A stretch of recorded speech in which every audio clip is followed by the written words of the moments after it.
告でございますが、ウィッターロースクール名誉教授、ネルソン・ローズ先生によりますゲーミング産業の将来について、全体像、税制度、再投資でございます。ネルソン・ローズ先生、お願いいたします。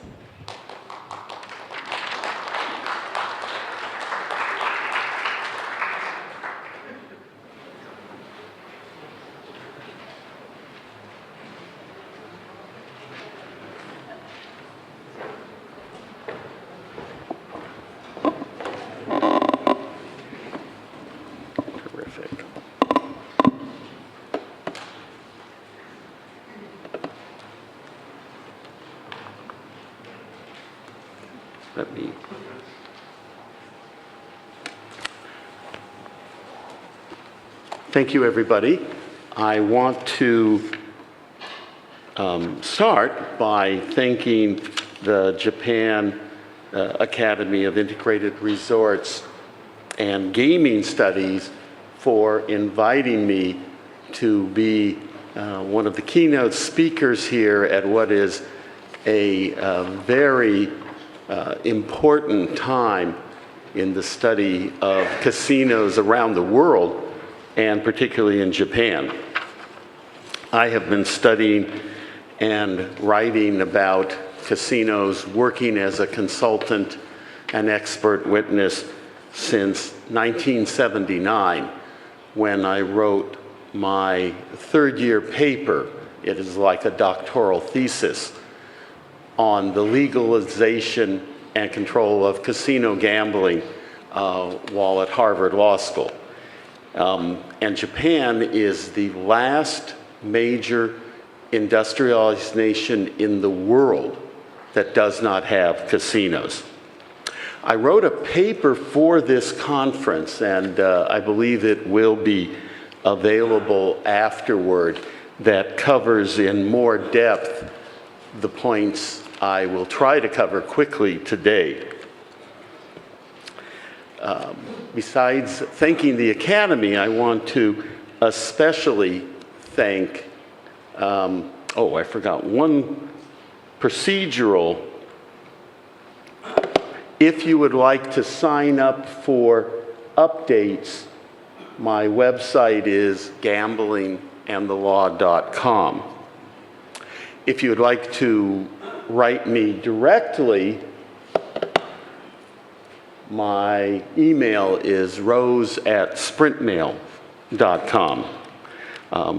But I want to thank in particular Chairman Ichiro Tanioka, Vice Chairman Toro Mahara, Advisor Masao Ogawa, and of course the members of the Academy and our distinguished guest.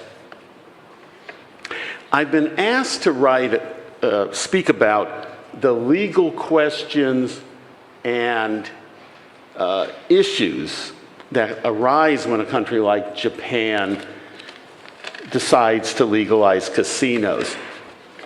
As I said, back in 1979, I wrote a paper which was published in the Fordham Urban Law Journal that went through the models of casino regulation.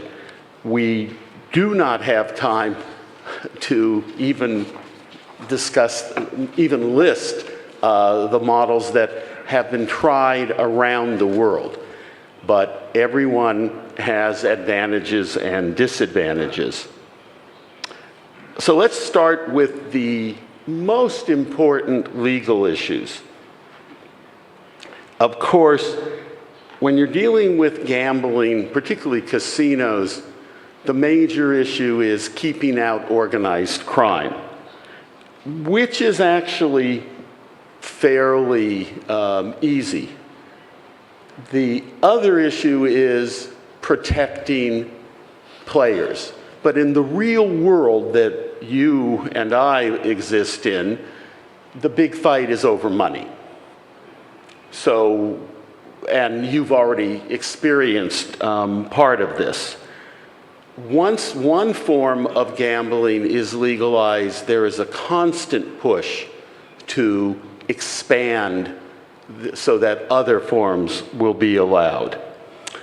one of the more interesting areas that I have discovered over about the last 30 years is every city, province, and country that has legalized casinos has inevitably tried to raise the tax on those casinos. Singapore wrote in that it cannot be raised, and they're very unhappy. I was challenged by this when I gave a talk in the southern United States by the top legislator from Mississippi, who said, well, we haven't raised taxes in Mississippi. I said, you're right. What you did was you added a new fee of $1 for everybody who walks through the door. Now, the casinos aren't going to stop and ask for $1 from each of their customers, so they sighed and said, okay, we'll take it out of our profits. Some legislators in places like Colorado, I have actually talked to them, they are proud. They raise the tax to the point where 1/3 of the casinos go bankrupt, and then they lower the tax. Other big issues.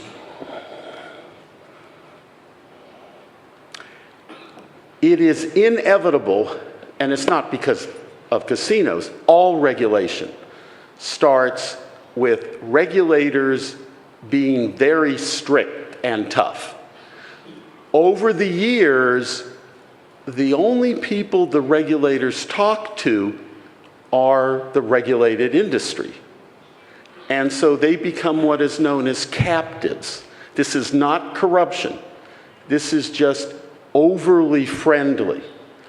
In fact, for any of you who have seen my writings over the last 40 years, I am in favor not only of strict regulation, but of dual regulation, so that you have two competing regulators, but nobody agrees with me because it's too expensive.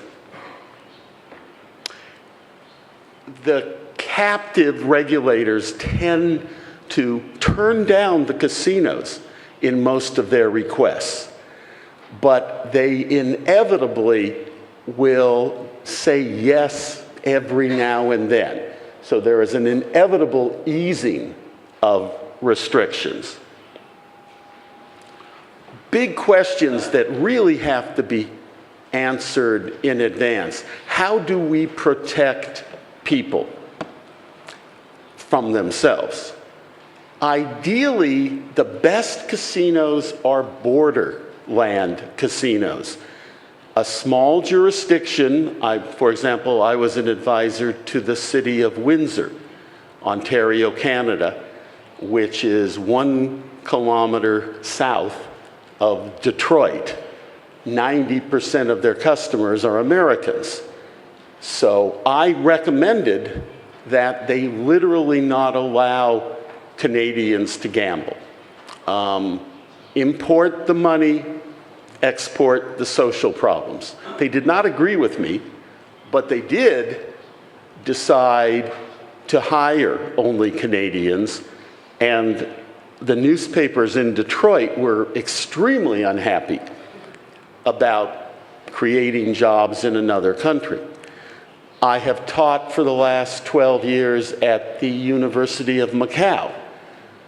Macau is really economically a separate jurisdiction from China.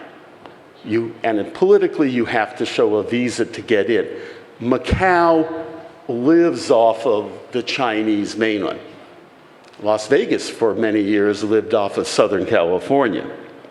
So, should you prohibit locals from gambling? Well, as Maria just said, it turns out that even charging $100 a day fee in Singapore, all it did was it meant the government made a lot more money.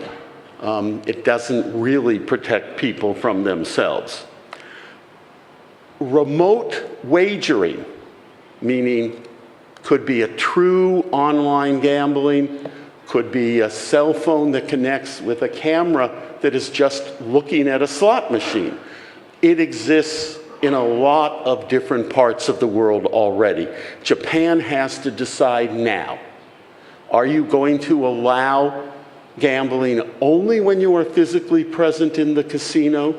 Or Las Vegas casinos have said, regulators have said, anywhere on the casino land, but not in hotel rooms. We don't want children to be gambling. Or anywhere within the state, the country, or maybe anywhere in the world. Junkets can be a real problem, and they're certainly going to be a problem for Japan. I have been studying and writing about the dangers of junkets from China for many, many years. And I have papers available if anybody wants them. The biggest problem is that China does not allow its money out of the country.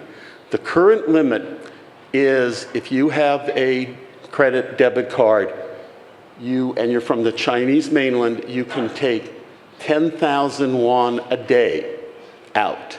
That is, I did the calculation, about 150,000 yen. That's not even a big bet to a high roller. So if you have mainland Chinese visitors, you have to ask, how are they getting the money out of the country? I've testified about this to the U.S.-China Commission in Washington, D.C., which did a complete study on money laundering, which really isn't money laundering. It's just getting cash out of China. One of the big problems, it's not just that they're getting the cash out of China. Well, it is, I guess. If you can't get the cash out of China, the way it works is your junket operator lends the player the money. And then if the player loses, the player goes back to the mainland and has to pay off the debt. How do you pay off the debt? You cannot go to court. There is a problem in China that gambling debts are not collectible in court. They are collectible other ways. A study a few years back said, using the polite term, extrajudicial deaths, the Macau Polytechnic Institute found 99 individuals who had extrajudicial deaths, which mean murder or suicide. And unless China makes its gambling debts collectible, it is a problem that Japan is going to be facing. More legal questions. Your regulators have to have the same police power as your top police officials. Otherwise, they cannot get confidential information from police forces around the world. One thing that people don't think about, gambling contracts are not enforceable. The Supreme Court of Nevada had a problem with a fight over building a casino because gambling contracts are not enforceable. So the Supreme Court of Nevada had to decide, well, it's a contract to build a place for gambling. It's not enforceable. And they had to deal with that. There's smaller contracts. We're trying to keep out organized crime. What organized crime wants is called the skim. They skim the money off the top and, of course, don't report it. One way to skim money is to get an insider in the casino who will make a contract with a supplier, the supplier is the mob, and pay way too much for goods and services. So do you look at every contract It's impossible. The other way you keep organized crime out is you have to track every yen in and out. But that's also impossible. So where do you draw the line? Well, obviously you license people. Big fight. Do you license the dealers? Yes. Do you license the boyfriends and girlfriends they live with? And the boyfriend and girlfriend's parents? Do you license trash collectors? The reason I put that up was Local 54 in New Jersey was in charge of all collecting trash at the Atlantic City casinos. They were taken over by the mob. And the question of whether the state could regulate trash collectors and the union went up to the US Supreme Court. Because somebody, obviously the casinos were making contracts with the trash collectors. Where do you find the standards? Personally, I'm very public about this. I've testified in many cases and acted as a consultant to governments. I think this is an area where your standards have to be really broad. In fact, what would look like unconstitutionally broad, like you cannot do anything that brings disrepute upon the industry.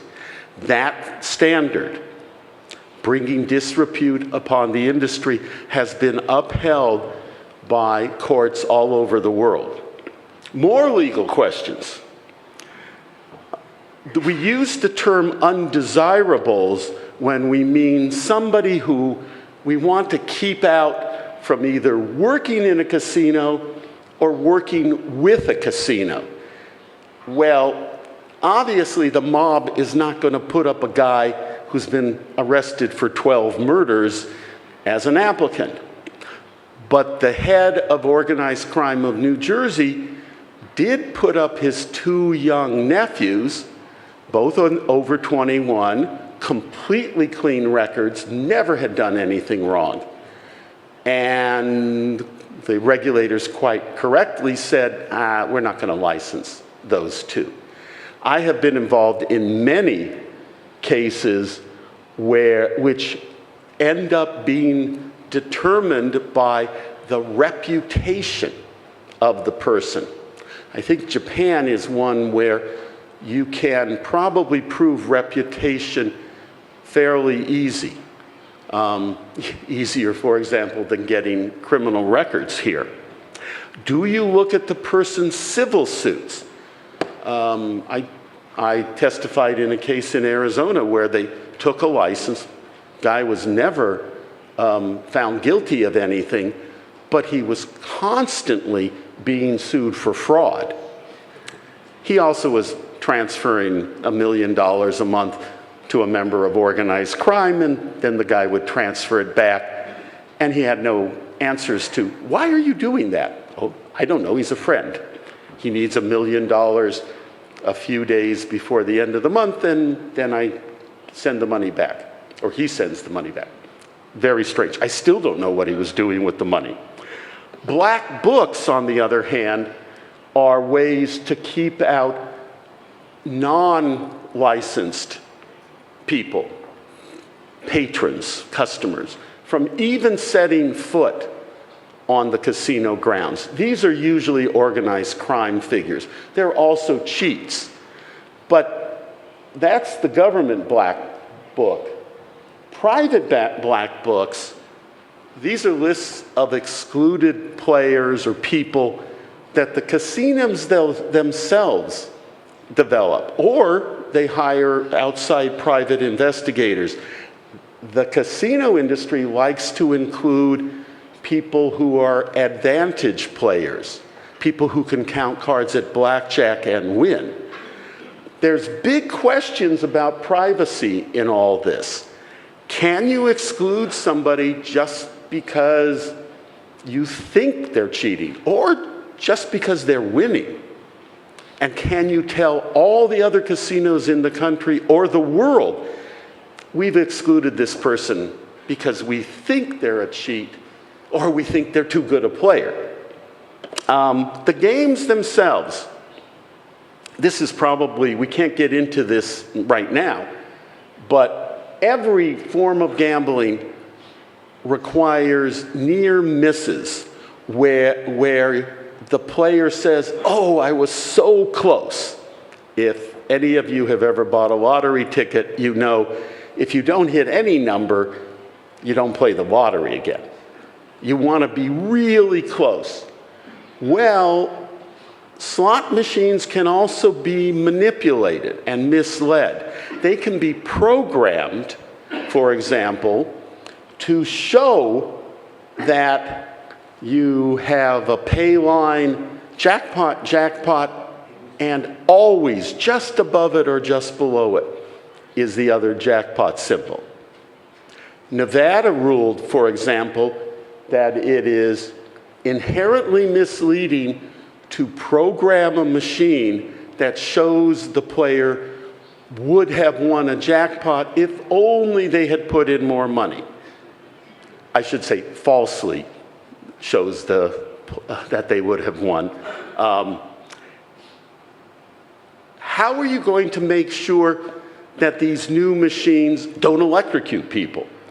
How are you going to make sure that they follow the laws and regulations of Japan?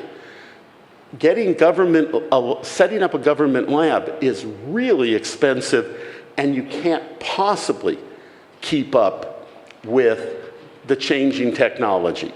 So big companies have developed. The biggest company is GLI. GLI is so big and frankly so good that their standard of what is allowed has been adopted by some governments.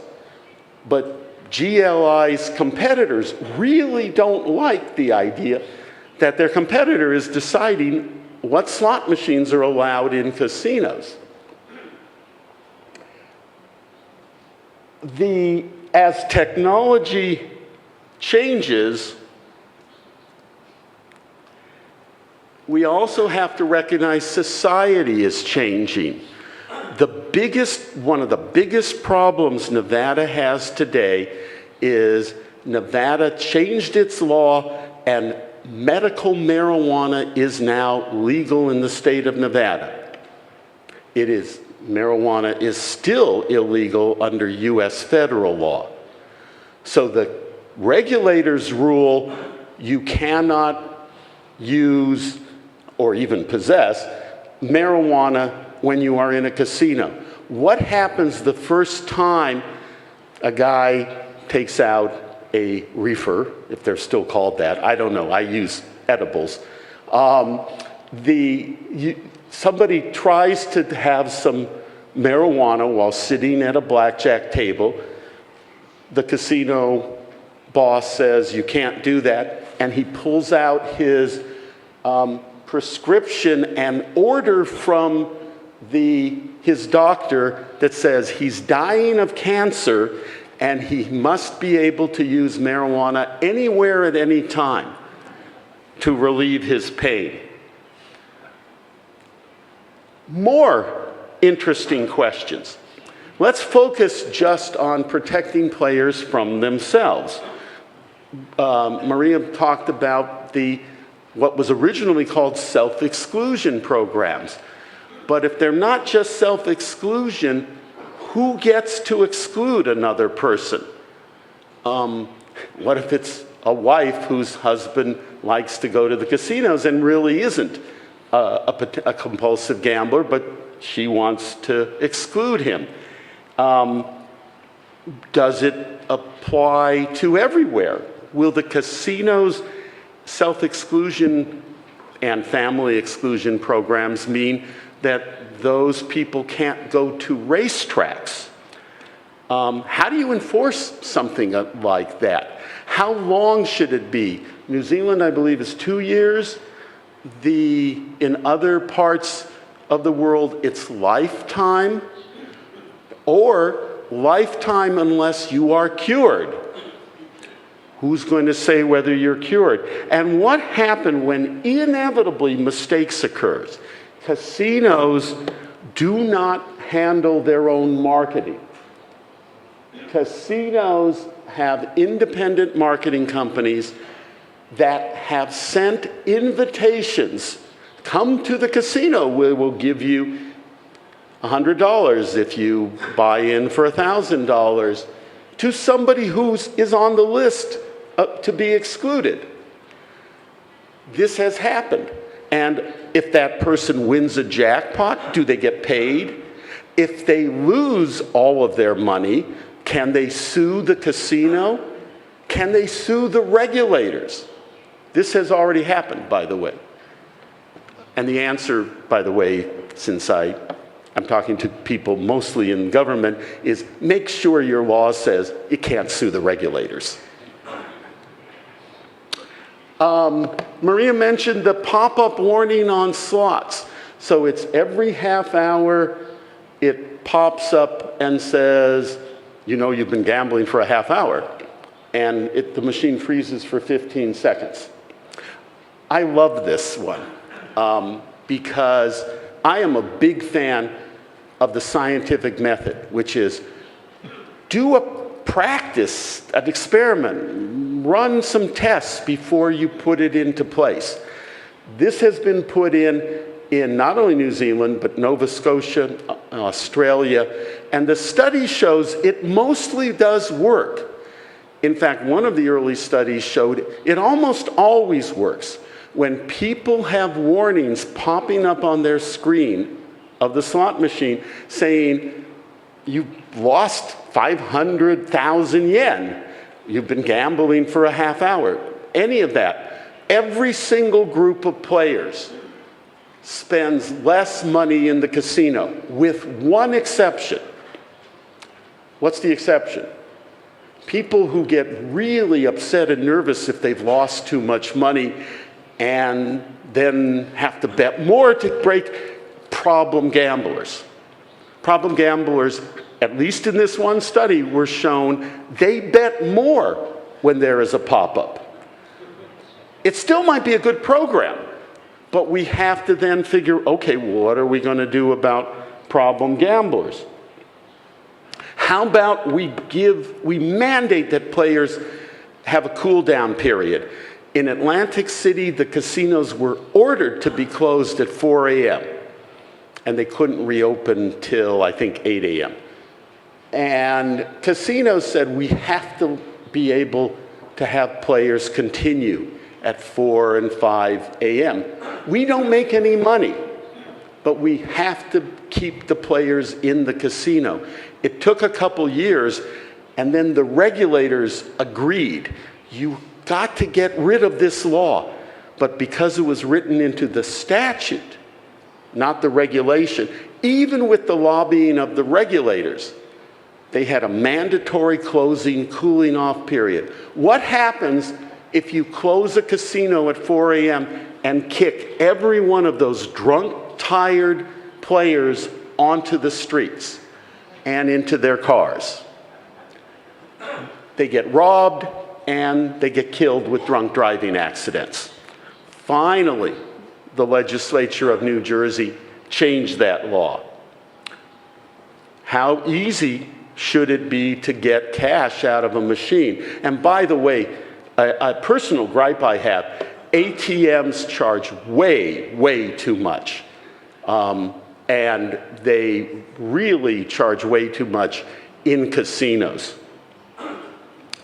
This was going to be tried in Massachusetts. I think I was one of the influences who said, you can't do this.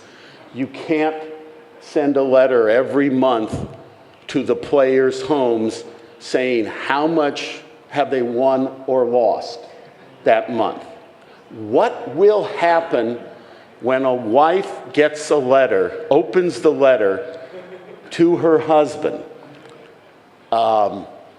It's actually, the statistics show that problem gamblers have one of the highest incidents of spousal abuse of any group.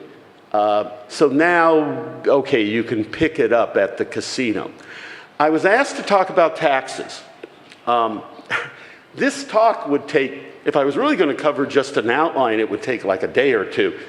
Taxes is at least a day, but the quick rundown is gambling is a privilege, not a right. So casino companies have to pay all of the business taxes and fees that normal businesses pay. They also have to pay some sort of a gambling privilege tax for having the right to do something that if anyone else did, they'd be put into prison.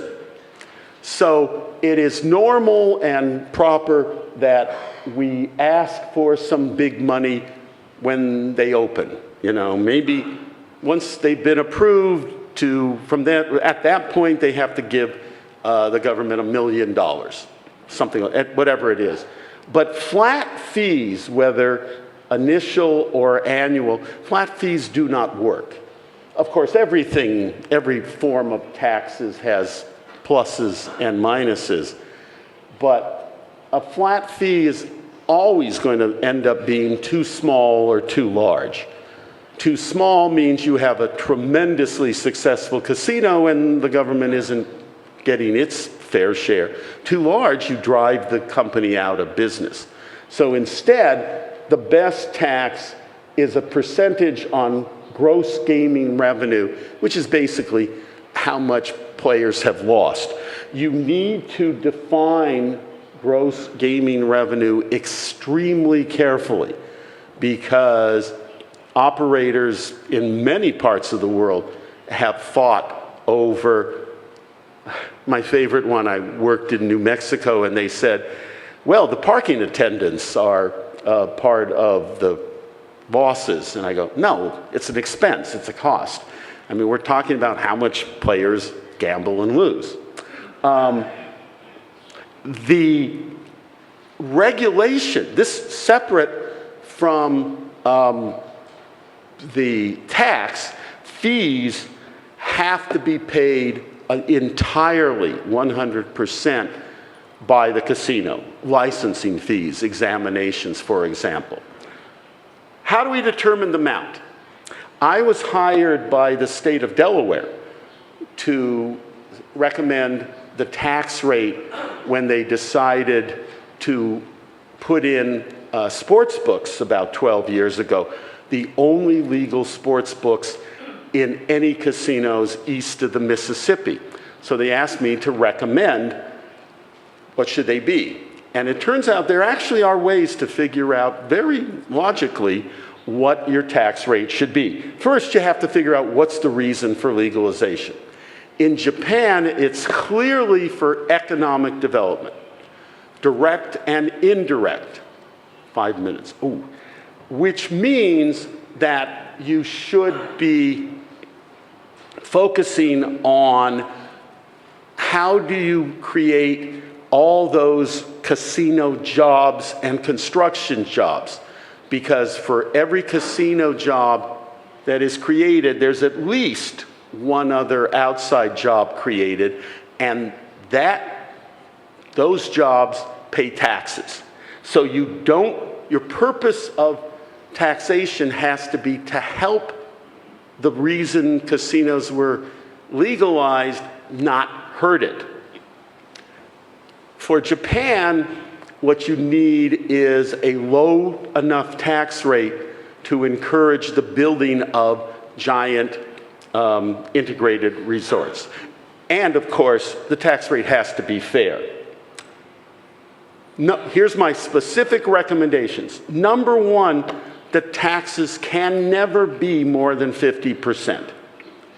If you have a tax of more than 50% on gross gaming revenue, operators know we don't own the casino, the government owns the casino, and they just don't care about it. You also have to have a stable, consistent rate. You can't be, like every other government, raising it just because the casino is successful. We know the lower the rate, the larger the casino will be. So Nevada has the lowest rates in the United States, and it has the largest casinos. New Jersey has the second lowest. Probably the best example, the best example is Singapore, which may have the lowest rate in the world and has the largest casinos. Just as low rates make giant casinos, high rates mean horrible or no casinos. Like in New York, they couldn't get anybody, in Baltimore, Maryland, couldn't get anybody to even apply for a license. Illinois, the governor, who went to prison for other reasons, raised the top rate on casinos to 70%. I spoke to a representative of Harrah's the day that happened, actually, at a casino conference in Singapore, and he said, we will never put one more penny into our casinos in Illinois. Not just because the rate was so crazy high, but it meant we don't know what the rate's going to be tomorrow. You can't use Macau's roughly 40% as a guide because, as I said, Macau is a very small jurisdiction, the only legal casinos in China, in fact, the only legal gaming in China, and it lives off of its much bigger neighbor. I can't go into, I don't have time, I see, to go into how I determined what the tax rate should be for Delaware sports books, and what I said is it should be, it's basically 37%. The first question I got from the state legislatures was, well, can't we make it closer to 50%? But I will say this rate is too high today. 35.7% was a good rate when Delaware had a monopoly, the only legal sports betting on the East Coast. Now they are being faced with very tough competition, and that rate should be lower. Okay, I have a wonderful discussion on what the future of gambling is going to look like, and I see I have 1 minute. So instead, what I want to do is thank the Academy again, thank the officials and the celebrities, the very distinguished guests, and to thank you for being a wonderful audience. I will be here, actually I'm going to be here for another couple days.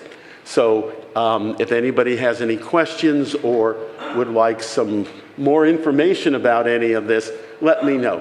Thank you again.